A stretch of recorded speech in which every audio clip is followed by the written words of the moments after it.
1908 সালের 30 জুন রাশিয়ার সাইবেরিয়ার তুঙ্গুস্কা নামের এক জনহীন বনাঞ্চল। সকালে স্থানীয় লোকজন আকাশে দেখল এক অদ্ভুত আগুনের গোলা, যা সূর্যের চেয়েও উজ্জ্বল, আর তারপরেই এক প্রচণ্ড বিস্ফোরণ। শব্দ এত ভয়ঙ্কর ছিল যে 1000 কিলোমিটার দূরের ঘর কেঁপে ওঠে, আর কয়েক সেকেন্ডের মধ্যে 80 মিলিয়ন গাছ মাটিতে লুটিয়ে পড়ে। কিন্তু আশ্চর্যের বিষয়, কোথাও কোনো আগ্নেয়গিরি ছিল না, কোনো বিস্ফোরকও নয়। তাহলে কি ঘটেছিল সেদিন? বিস্ফোরণের মাত্রা ছিল 12 মেগাটন, অর্থাৎ হিরোশিমায় ফেলা পারমাণবিক বোমার প্রায় 800 গুণ।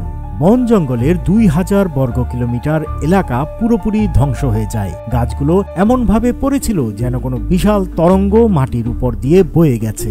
তবুও বিস্ময়করভাবে একটিও ক্রেটার পাওয়া যায়নি, কোনো ধ্বংসাবশেষ, কোনো ধাতব অংশ, কিছুই নয়।